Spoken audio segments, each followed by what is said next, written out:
Hello there, I'm Tim Curran, half of the finance couple, and welcome to 2-Minute Tuesdays with Tim, where we look to infuse financial planning with just a little bit of common sense.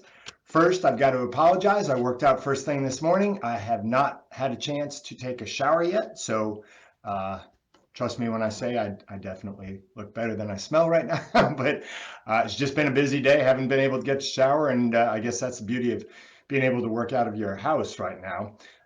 Today, we're going to continue to talk about frame of reference with all the emotion in the market. You know, stock and bond markets are falling apart. There's a lot of emotion. I get it. I want to tell you a story. There was a woman came up to me and she said, "Hey, did you see what happened to the market today?" And my response was, and I wasn't trying to be flippant, I said, actually, no, I didn't, and I'm not particularly interested. And she kind of looked at me in disbelief. And then I said, and if it went down, boy, I hope it goes down even further. And she looked at me even stranger. The last thing I said is, I go, look, you got to remember a couple of things. We've been here before when the markets go down. This has happened before. I've been doing this for 26 years. We've had a lot of great ups and downs. And when you're doing well, things are going to turn around. When you're not doing well, things are going to turn around.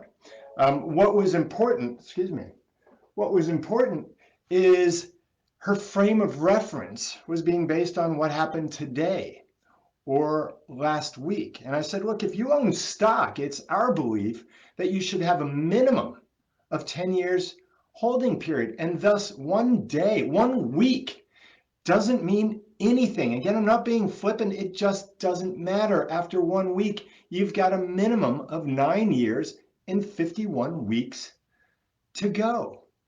And so when you look at what's happening in the market today or over the last week, even the last year, you've got to put it in the right frame of reference. Okay? Right now, people are panicking because they're saying, oh my gosh, the market's doing so poorly. And yes, the S&P 500 is down about 18% since the start of the year. And this goes to this past weekend.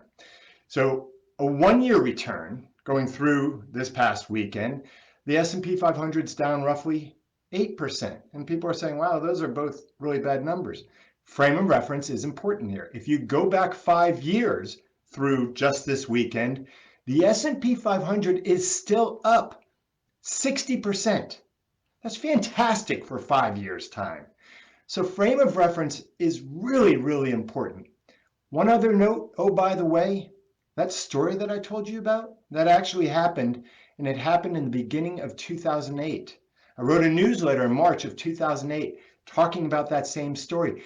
In March of 2008, we were right at the beginning of the Great Recession, which was a terrible financial calamity. And yet nobody even seems to remember that this Great Recession happened just 10, 12 years ago. So please keep your frame of reference, especially when you're going through these turbulent, emotional times. If you have any questions, feel free to shoot me an email. Please like us on Facebook. Share this video with friends and family alike. This can help anyone. And always, again, especially in these emotional times, always, please mind your state of mind. Take care.